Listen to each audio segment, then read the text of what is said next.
बोलो श्री प्राणनाथ प्यारे की जय, सतगुरु महाराज की। जितने भी यहाँ सुंदर साथ बैठे हैं सबने पन्ना जी का नाम सुना है? हाथ खड़े करें। सबने सुना है? अरे वाह, फिर तो बहुत अच्छा है। तो पन्ना धाम की महिमा भी आप जानते होंगे किस लिए है। तो उस पन्ना धाम की महिमा को आज हम वाणी के माध्यम से सुनेंगे और फिर जो इसी पे चर्चा होगी जैसे राज जी चाहेंगे। श्री परनाजी में, श्री परनाजी में आप विराज किया, सब दुख दूर हुए जब से तेरा दर्श किया।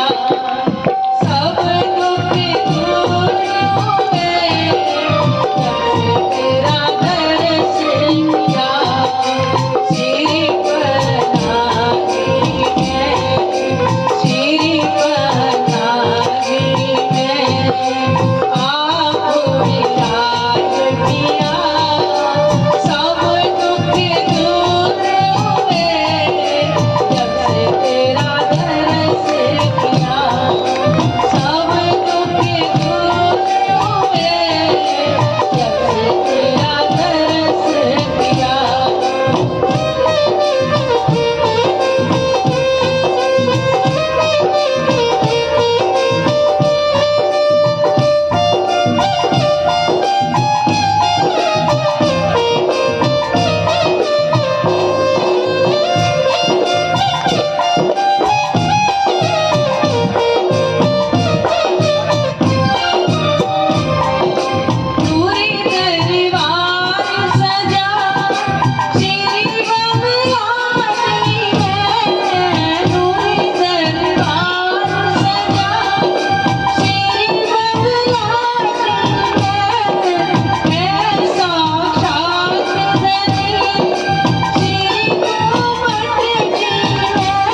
सतगुरु महाराज की जय। सुंदर साथ जी इस पन्ना धाम की महिमा को केवल वही जानते हैं जिनके पास ये ब्रह्मवाणी। ये बड़े सौभाग्यशाली हैं हम कि हमें पन्ना धाम की महिमा पता है कि पन्ना धाम की महिमा क्यों है। क्योंकि परमधाम के अंदर राज्य ने पहले ही पन्ना धाम की धरती को चुन लिया था कि अपना नूरी झंडा कहाँ लगाएंगे, पद्मापुरी धाम पन्ना जी में। विक्रम संवत 1722 में प्राणनाथ जी ने जागनी यात्रा शुरू करी थी बंदर से। तक में सुनते हैं ना सब। और जागनी करते करते विक्रम संवत 1740 में प्राणनाथ जी पद्मापुरी धाम पन्ना जी में विराजमान हुए थे। और जहां पर गीता के माध्यम सुनते हैं कि 11 वर्ष तक साक्षात प्राणनाथ जी की वहां पे लीला होती।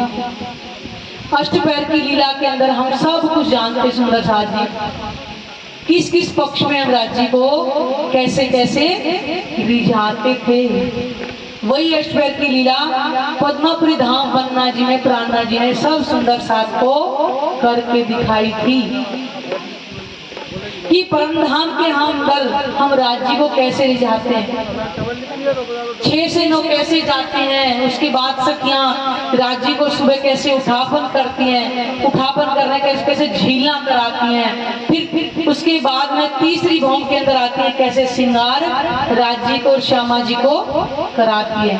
तो ये पन्ना जी में ही सब कुछ वर्णन किया करते थे प्राणनाथ जी। और वहीं पर सुंदर साथ में बताते कि तुम सुरता लगाओ धाम में राज बोढ़न की हो।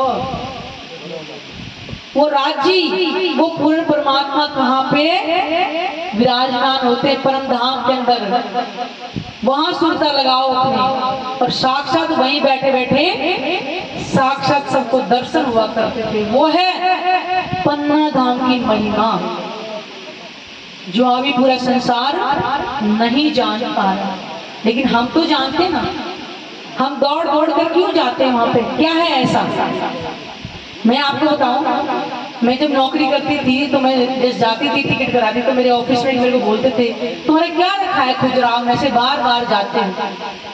मैंने कहा ये तो 7वें दिन ही पता चलेगा कि हमारा क्या खजाना रखा है वहां पे जब हम दौड़ दौड़ करके जाते हैं। क्यों कि हमारी आत्मा के प्रीतम प्राणेश्वर प्राणनाथ जी वहां पे विराजमान है, इसलिए हम दौड़ दौड़ करके जाते हैं। यह है वो पन्ना धाम की धरती की महिमा। तो कहते श्री पन्ना जी में आप विराजे पिया, सब दुख दूर हुए जब से तेरा दरस किया। सुंदर साथ जी जब हम अपने दिल से इसको देखें कि जब हम पन्ना धाम की धरती पर जाते हैं ना हमें कोई चिंता रहती, ना कोई वहां पे फिक्र रहता, हमें कुछ भी घर की याद नहीं आती। और जैसे ही हम घर की तरफ चलते हैं सारे दुख दूर हमारे चारों तरफ से घूम लेते, वही माया का प्रकोप हमें घेर लेता है। क्यों कि महाराज जी से मुख मोड़ कर घर की तरफ आने शुरू हो। जैसे एक बच्चा चलता है माँ के साथ में उंगली पकड़ के इधर उधर उधर देखता रहता है, उसे पता है कि माँ आप संभाल लेगी, कोई फिक्र नहीं होती। ऐसे जब हम पन्ना धाम में जब प्राणनाथ जी के साथ में होते हैं तो हमें कोई घर की कोई चिंता फिक्र कुछ नहीं होती है। क्यों? कि अपने आत्मा के प्रीतम के साथ में मगन है ना, तो माया क्या करेगी।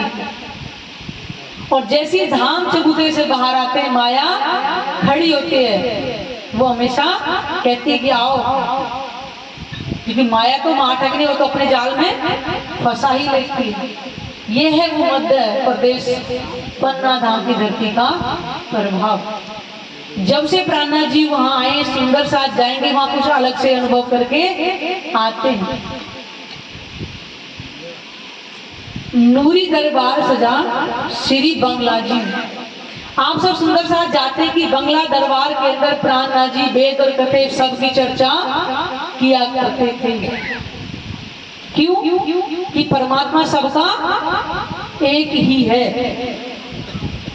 हिंदू मुस्लिम सिख ईसाई ये केवल यहाँ तनों के नाम है बस। ये हिंदू तन में है, मुस्लिम तन में है, लेकिन आत्मा का गीता में साफ लिखा है कि ना आत्मा जन्मती है ना मरती है। तो फिर का हिंदू मुस्लिम सिख ईसाई कहाँ से हो गए जब जन्मते मरती नहीं? तो पहचाने कि वो आत्मा हम ही तो है, जो हिंदू मुस्लिम सिख ईसाई के भेद से बहुत परे है। जब तक हमारे अंदर आत्म भाव नहीं आएगा तब तक हम तनों से अलग कभी नहीं होंगे। तो उसी बंगला दरबार के अंदर प्राणनाथ जी हिंदू को ग्रंथ से समझाया करते थे और कतेव वालों को कतेव ग्रंथ से समझाया करते थे। आप गीता में सुनते हैं कैसे कैसे प्राणनाथ जी शास्त्रार्थ करने के लिए गए थे। जब छत्रसाल जी के चाचा बलदीवान थे ना, गीता में प्रसंग आता है कि कैसे कैसे उन्होंने जब मुस्लिम ग्रंथ के जो आते अब्दुल रसूल जो थे बहुत बड़े वहां के काजी थे ना, उनसे शास्त्रार्थ किया था। उनसे क्या पूछा था कि पैदाइश कितने प्रकार की होती है, और वो ये नहीं बता पाए कि तुम कौन सी पैदाइश में थे वो। तब उन्होंने कुरान को सर पे कसम रख के खाई थी कि हाँ आप ही इमाम मेहंदी हैं, यानी कि वो इमाम मेहंदी बोलते हैं, हम प्राणनाथ जी बोलते हैं, सिर्फ भाषा का अंतर है। और कैसे बल्लभ और बद्री आए थे उनसे हिंदू ग्रंथ का शास्त्रार्थ बता, वो भी नतमस्तक होकर के गए थे। ये है वो बंगला दरबार जिसमें प्राणनाथ जी बैठ करके उस समय चर्चा किया करते थे। है साक्षात धनी श्री गुम्मट जी में। प्राणनाथ जी इस समय कहाँ विराजमान है पता है ना सबको? कहाँ विराजमान है? गुम्मट जी में साक्षात। गीतक में सुनते हैं कि महाराजा छत्रसाल जी प्राणनाथ जी से 7 साल तक नीचे तलहटी में मिलने जाया करते थे। यह है वो गुम्मट धाम की महिमा जहाँ प्राणनाथ जी आज भी साक्षात विराजमान है। सब देवी देवों ने झुक झुक नमन किया। आज संसार में हर कोई बहुदेव पूजा में पड़ा हुआ है। वास्तव में किसी को पता नहीं है कि वो परमात्मा एक है। वो कौन है, वो कैसा है, वो कहाँ रहता है, उसका स्वरूप क्या है, उसका धाम क्या है, कुछ नहीं पता। लेकिन आज हमें वाणी के माध्यम से पता चला, क्षरते परे अक्षरते पारा और वायु पुरुष को करे विचारा। क्षर का मतलब क्या है? ये 14 लोक का ब्रह्मांड पाताल से बैकुंठ तक। क्षर क्यों कहा है? जो चीज बन के मिट जाए। ये 14 लोक का ब्रह्मांड महाप्रलय में समाप्त हो जाएगा। ये भागवत पुराण के अंदर 4 तरह की प्रलय का वर्णन है, जिसको पढ़ना वो पढ़ सकता है। ये 14 लोक का ब्रह्मांड जब मिट जाएगा तो उसके बाद हम कहाँ जाएंगे ये पता है किसी को? नहीं। तो जब 14 लोक के अंदर ही देवी देवता भी तो आते, तो बताइए फिर देवी देवता कहाँ जाएंगे? सुंदर साजी, देवी देवता भी मनुष्य तन पाने के लिए तरस रहे हैं, कि हमें भी अगर कलयुग के अंदर मानव तन मिल जाता तो हम भी उस परमात्मा की पहचान कर लेते। क्यों? कि मानव तन के अंदर ही केवल विवेक और बुद्धि होती है जो हम ग्रहण कर सकते हैं इस ज्ञान को, और किस योनि में नहीं कर सकते। इसलिए वाणी के अंदर क्या कहा? वीरथा का निगमोरे पामे पदार्थ चार, उत्तम मानको खंड भरतनो और श्रेष्ठ कुली सरदार। की चार चीजें बहुत अमूल्य हैं। सबसे पहले क्या है? मनुष्य तन, उसके बाद है कलयुग, भरतखंड भूमि और पार ब्रह्म के चरण कमल जो इस वाणी के रूप में है। भरत भूमि सबसे पवित्र कही गई है और उस भरत भूमि पे पन्ना धाम की धरती जिसको बोलते हैं पद्मापुरी धाम, पन्ना जी। देवी देवता भी तरस रहे हैं और आज हमें मनुष्य तन मिला हुआ है, हम इसको कैसे गंवा रहे हैं? कबीर जी ने अपनी वाणी के अंदर क्या कहा है? रात गंवाई सोई के और दिवस गंवाया खाए, और हीरा जन्म में अमोल्य है कौड़ी बदले जाए। ये मनुष्य तन, आप धन से हर चीज खरीद सकते हो, लेकिन कोई यहाँ जितने भी धर्म प्रेमी सज्जन है विराजमान कोई बताए कि मनुष्य तन पैसे से खरीदा जा सकता है? डॉक्टर दुनिया का इलाज करता है, सबकी बीमारी ठीक करता है, लेकिन जब मृत्यु आती है तो वो अपने आप को भी नहीं बचाता है। क्यों? ये प्रकृति का नियम है, एक दिन जाना ही पड़ेगा। तो इस मानव तन को हम व्यर्थ में ना जाने दे, ये दोबारा मिलने वाला नहीं है। मानव जन्म अमोल रे, इसे मिट्टी में ना बोल रे, फिर ना मिलेगा कभी ना मिलेगा, कभी नहीं कभी नहीं कभी नहीं रे। कितनी बार कहा गया है कि मानव तन फिर नहीं मिलेगा, और वो भी कब? इस 28 में कलयुग की बात हो रही है। इस 28 में कलयुग में मनुष्य तन का क्यों इतना महत्व है? क्यों कि पार ब्रह्म इस धरा पर आए हुए हैं। इसलिए कहा है कि 28वां कलयुग, इससे पहले ब्रह्मांड बनाए कितनी बार कलयुग बन के बीत गया, लेकिन इस 28वें कलयुग की महिमा क्यों गाई है? क्योंकि प्राणनाथ जी इस धरती पर आए हुए हैं। और पार ब्रह्म के चरण कमल वो कैसे मिलेंगे? इस वाणी के माध्यम से। क्यों?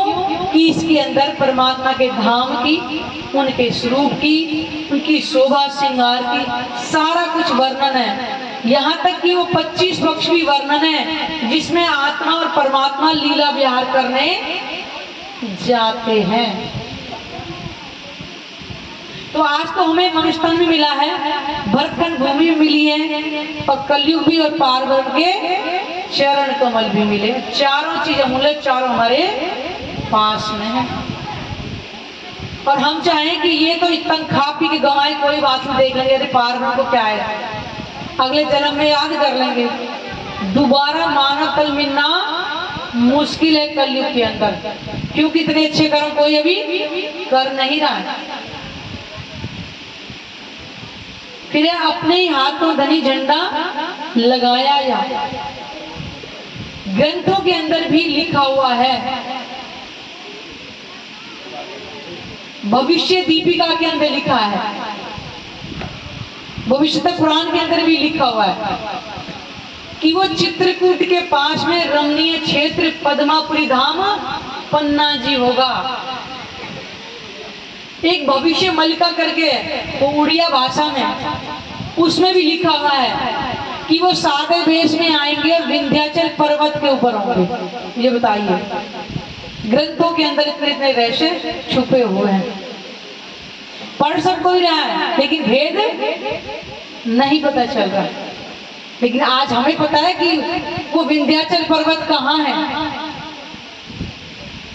प्राणनाथ मन भाए अले होए, प्राणनाथ मन भाए। विंध्याचल पर्वत के ऊपर सुंदर धाम सुहाए, सुंदर धाम सुहाए। विंध्याचल पर्वत पर वो सुंदर धाम है, पद्मापुरी धाम, पन्ना जी। मुक्ति मिली उसको जिसने भी सिजदा किया, इसलिए उसको मुक्ति पीठ भी लिखा ना बाहर जब मुक्ति पीठ। क्यों? इस संसार के समस्त जीवों को 7वें दिन प्राणनाथ जी स्वयं न्यायाधीश बनकर जब बैठेंगे कि 14 लोक के जीवों को अखंड मोक्ष प्राप्त होगा, इसलिए उसको मुक्ति धाम भी बोला हुआ। और जिसने भी सिजदा किया, अगर इस समय भी कोई श्रद्धा भाव से जाता है कि प्राणनाथ जी में साक्षात विराजमान है, तो अवश्य ही उनको वहां पे अनुभव होता है। और जिन जिन तनों के अंदर ब्रह्म आत्माएं आई हुई हैं, अगर उन्हें पहचान हो जाती है, आत्मा भी प्राणनाथ जी के अंदर समाहित हो जाएगी और जीव भी वहीं पर अखंड मोक्ष को प्राप्त हो जाएगा। तो ब्रह्मांड चाहे कितने वर्ष तक रहे, उस जीव को अखंड मोक्ष मिल जाएगा जो पूरी तरह से प्राणनाथ जी के चरणों में समर्पित हो जाएगा। इसलिए कहा कि मुक्ति उसको मिली जिसने भी सजदा किया। बाद में तो समस्त जीवों को मिलना ही बोला है। ये आज के समय की बातचीत चल रही है कि जो भी प्राणनाथ जी को समर्पित होगा पूरी तरह से, उसके जीव को दोबारा जन्म नहीं मिलेगा, जन्म मरण के चक्र से बाहर निकलेंगे। नहीं तो 84 लाख योनियां कितनी भयंकर है, महाभारत के अंदर लिखा हुआ है। कितने कितनी लाख योनियां हैं कीट पतंगों की, जिनके नाम भी नहीं सुनोगे। कभी गर्भ आके देखो, हमें मानव तन मिला हुआ है, ब्रह्मवाणी मिली है पार्वण के रूप में, भरतखंड भूमि और कलयुग में चारों चीजें मूल्य मिली है। कभी हमने सोचा है बैठ कर एकांत के अंदर कि हम कितने सौभाग्यशाली हैं कि भरत भूमि सबसे पाक कही हुई है, और उसी भरत भूमि प्राणनाथ जी विराजमान है और हम वहां पे सजदा बजाने जाते हैं। ये सौभाग्य की बात है। सुंदर साथी, इतना आसान नहीं है। इस धरती पर कितने हजारों लोग होंगे, कितने करोड़ों होंगे, लेकिन वहां सजदा बजाने कितने लोग जाते होंगे, गिने चुने ही लगाओ। देखा जाए इस गांव में, आप यहाँ बैठे हो, इस गांव में कितने लोग हैं क्या, लेकिन चर्चा वाणी सुनने के लिए कितने आए हैं, कितने लोग आए? पहचानो अपने आप।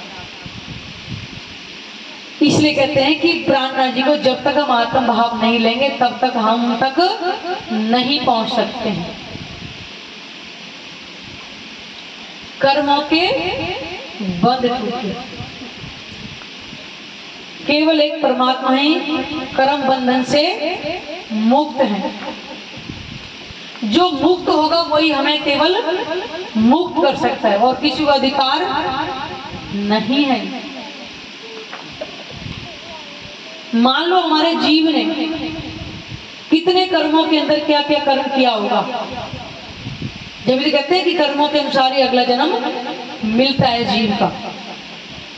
अगर हमें इस जन्म में हमें परमात्मा की पहचान होती है, वो प्राणनाथ जी कौन है? प्राणनाथ जी हमारी आत्मा के प्रीतम है। हम उनको पूर्णतः समर्पित हो जाते हैं। वाणी से उनके स्वरूप की अगर हम पहचान कर लेते हैं और ध्यान में उनके स्वरूप को अपने धाम हृदय में बसाते, तो हमारे कर्म बंधन छूटते चले जाएंगे। जब तक उनको समर्पित नहीं होंगे हमारे कर्म बंधन कभी नहीं छूटेंगे।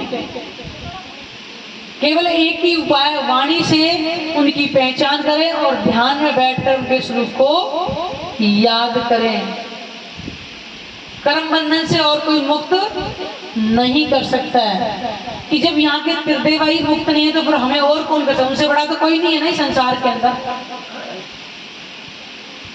लेकिन परमात्मा कर्म बंधन से मुक्त है, आत्मा भी मुक्त है, केवल जीव कर्म बंधन के बंध में है। वो जीव ही अपने आप को जब परमात्मा के स्वरूप को अपने धाम हृदय में बसाता जाएगा, धीरे धीरे करके जीव के जो विकार हैं वो धीरे धीरे छूटते चले जाएंगे और अपने आप को आत्म भाव में समझने लगेगा, तब उसके कर्म बंधन मुक्त होंगे। संसार के अंदर कोई ऐसी वस्तु नहीं कि हम खरीद के लाएं और कर्म बंधन को लाके काट दें किसी वस्तु से, कोई नहीं है। जब तक हम प्राणनाथ जी को धीरे धीरे धीरे अपने धाम हृदय में नहीं बसाएंगे। प्राणनाथ प्यारे पूर्ण ब्रह्म तुम ही। दुनिया ढोल बाजे लेकर के सब बोलते हैं आरती के अंदर, और हर रोज बोलते हैं, बोलते ना ओम जय जगदीश हरे, हर कोई जानता है इस आरती को, सब बच्चे से लेके बूढ़े तक। हमने भी करी है, ऐसा नहीं है। जब तक ये वाणी हमें नहीं मिली थी हमने भी ये आरती गाई थी, लेकिन कभी विचार नहीं आएगा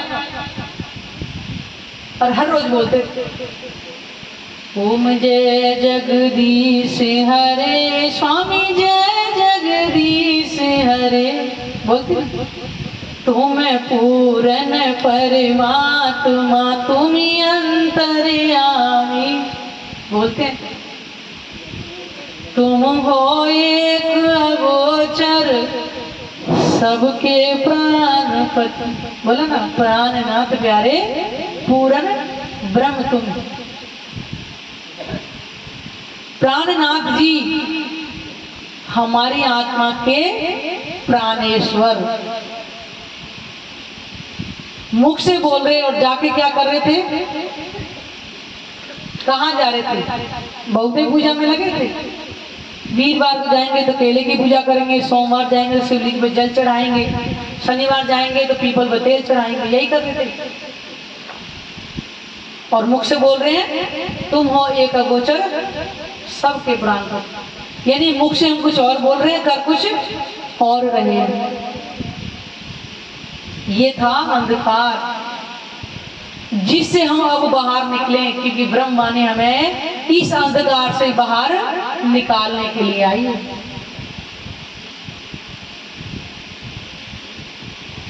सबके खाविंद हो सचदा नंद तुम।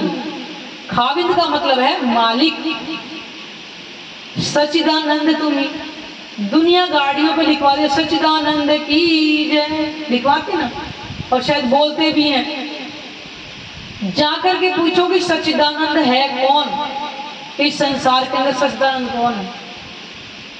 सत्य चित और आनंद। इस 14 लोक के अंदर कोई भी चीज सत्य नहीं है, सब बन के मिटने वाली है। ना यहाँ कोई चेतन है। इस संसार में अगर हम इंसान है वो भी चैतन्य है, क्यों? कि बन के मिटने वाले। आनंद, किसके पास आनंद है? यहाँ हाथ उठाए, किसके पास आनंद है? सच सच से बोलना, है किसी के पास आनंद? नहीं है। यहाँ पे हर चीज में दुख ही दुख है। इसलिए केवल परमात्मा ही सतचित और आनंद का स्वरूप है। इसलिए कहते हैं सच्चिदानंद। जहां परमात्मा रहता है वहां की हर चीज सत्य है, कभी ना बनती है ना कभी मिटती है। हर चीज वहां की चेतन है।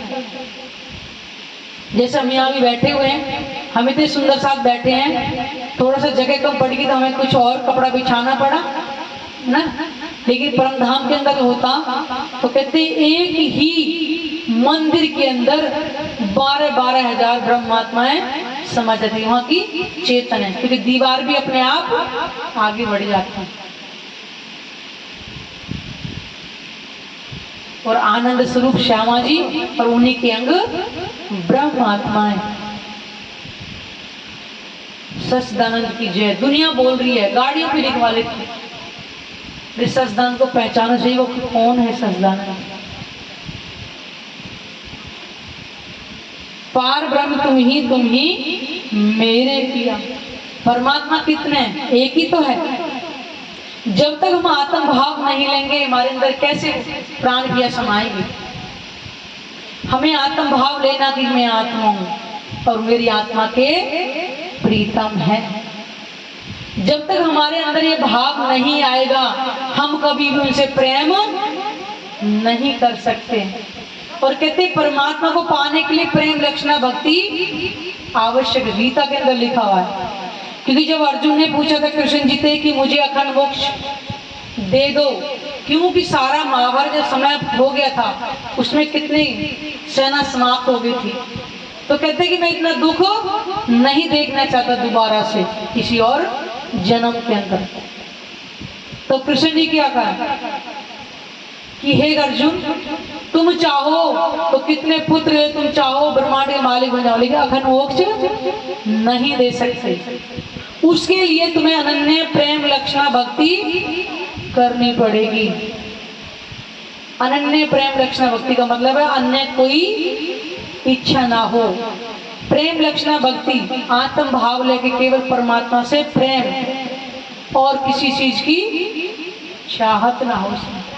इसलिए कहा है कि अनन्य प्रेम लक्षणा भक्ति करनी पड़ेगी। जब तक हमारे अंदर आत्म भाव नहीं आएगा, प्रेम कहां से हो? हम अभी कहां जी भाव में खोए बैठे हैं ना। घर के परिवार के, ये मेरे बेटा, ये मेरी बेटी, मेरा पति, मेरी पत्नी, मेरे रिश्तेदार, ये इसी में लगे हुए हैं। कभी हमने सोचा कि आत्म भाव लेके केवल मैं आत्मा हूं।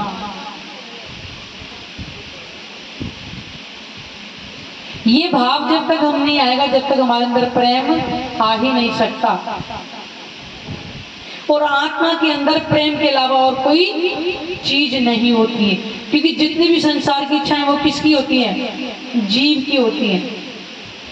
तृष्णाएं जीव की होती हैं। प्रेम जीव के अंदर है ही नहीं। क्यों? क्यों? मोह तत्व से बना हुआ है। और मोह तत्व कितना? सारे विकारों से भरा हुआ।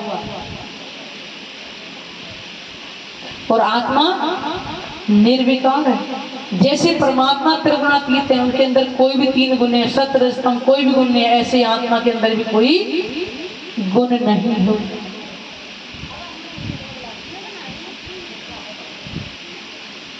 तो इसलिए हम पन्ना धाम की महिमा को जाने। उस पन्ना धाम की क्या महिमा है? हम सुंदर साहब का ये कर्तव्य बनता है कि हमें अगर पहचान होगी तो हम भी उस पन्ना धाम की पहचान संसार वालों को करवाएं। क्यों? कि जो व्यक्ति जागा होता है वही सोए को उठा सकता है। इसी कारण से कि जब हमें पन्ना धाम की धरती का महत्व पता चल गया तो हम औरों को बताएं कि वहां पे कौन विराजमान है। उस पन्ना धाम की महिमा इतनी क्यों है? क्योंकि ग्रंथों के अंदर पहले से ही लिखा था। हुक्मे वेद कहते में लाखों लिखे निशान। इसलिए परमात्मा की जब तक हम पहचान नहीं करेंगे, हमारे जीव को कभी भी आवागमन से मुक्ति नहीं मिल सकती है। हमें अपने आप को पहचानना पड़ेगा। तब तो वाणी में लिखा है कि पहले आप पहचानो रे साधो, पहले आप पहचानो, बिना आप चीने पार ब्रह्म को कौन कहे मैं जानो। कि पहले तुम अपने आप को पहचानो कि तुम कौन हो। तुम आत्मा हो, शरीर हो या जीव हो, कौन हो? जब तक हमें इसी की पहचान नहीं होगी, हम अभी परमात्मा की पहचान कैसे कर लेंगे?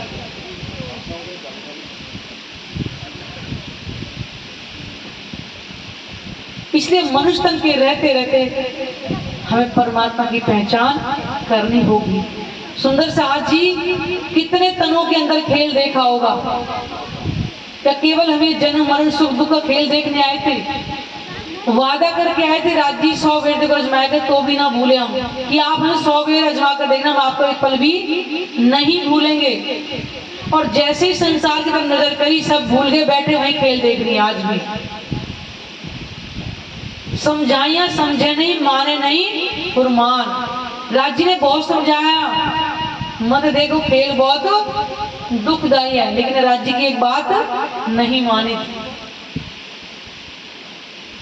लेकिन जब लग बोली वतन तब लग नहीं दोष। जब हम भूले हुए थे तब तक कोई बात नहीं, लेकिन आज तो राज्य ने वाणी के माध्यम से सारे परम धाम की पहचान कर हमें अपनी पहचान करा दी कि तुम कौन हो, कहां से आई हो और इस संसार में क्या करने आई हो। क्या हमारे असल तन आए हैं? नहीं ना, वहीं बैठे खेल को देख रहे हैं और हमें सब कुछ दिख रहा है, केवल राज्य दिखाई नहीं दे रहे हैं। ऐसा खेल दिखाई है जो मांग लिया है हम, अब कैसे अर्ज करूं, कहोगे मांगया तुम। ये भी पता चल गया तुम राज्य के चरणों में बैठे इस खेल को देख रही हैं और लग रहा है कि मुद्दतें बीत गई हैं। ये तो पता ही चल रहा है कि प्राणनाथ जी के साथ ही हम आए थे और कितने तनों के अंदर हमने खेल देख लिया है। तो क्या हम खेल देखने आए थे? हम आए थे प्रेम की परीक्षा के लिए और हर तन के अंदर हम फेल होते जा रहे हैं। तो क्या इसी के लिए आए थे? नहीं। जो सुख राज्य हमें परमधाम के अंदर देते थे उन सुखों की लज्जत लेने यहां हम आए हैं। और राज्य ने कहा खेल तो हमारे अपने हाथ में दे दिया, जब तुम्हारी इच्छा पूरी हो जाए परम धाम लौट के आ जा, लाओ प्यार करो दीदार। उन्होंने कुछ नहीं कहा कि जब तुम्हारे पास प्रेम आ जाए तुम परम धाम लौट करके आ जाना। और धाम दरवाजा खुलेगा ही नहीं बिना प्रेम के, जब तक हमारे अंदर प्रेम नहीं आएगा। तो क्या करना है हमें? और खेल देखना है या छकलिए खेल देखना है? और है द्वापर के अंदर ही जब खेल देख गए थे, प्रेम लीला देख के छक जाते तो ठीक रहता। उम्मीदा ना हो या पूरा ना धाक मन में, तभी तो तीसरी बार कलयुग में आना पड़ा।